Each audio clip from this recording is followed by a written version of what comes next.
Над 100 доктори од Преспанско-Пелагонискиот регион денеска зедоа учество на стручниот симпозиум кој што Неуромедика го организираше во Битола. На симпозиумот беа опфатени 3 теми од повеќе области, а истиот има за цел споделување на научните достигнувања и новините во медицината. Јас денеска конкретно зборувам за новина, меѓутоа новите неуромедички диагностички методи го донесува на видео, така да речем, тоа се кортикални малформации. Ако сте тука ќе чуете што се дешава во мозокот кога мајката го носи детево во себе.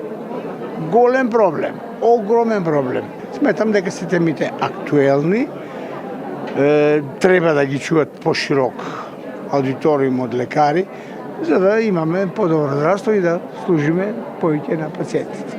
Професор доктор Миодраг Варчаковски зборуваше на тема мозочно хернирање во трансферзален венски синус, болест која е реткост. Пациентката која ја обработувам веќе претходно поминала низ една диагностичка процедура и погрешно е диагностицирана како тромбоза во венскиот синус, а всушност се работи токму за овој феномен.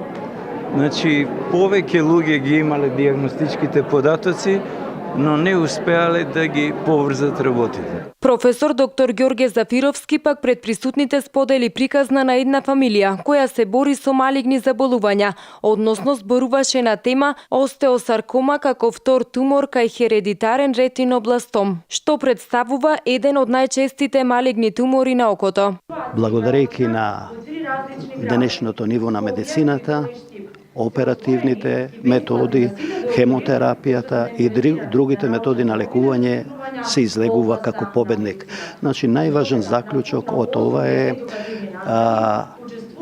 дека треба да знаеме малигните се хронични заболувања, кои што може денес да бидат излекувани и секогаш треба да знаеме дека има надеж. Неуромедика едукативни симпозиуми одржува секоја година во 3 различни градови, и тоа во Скопје, Битола и Штип.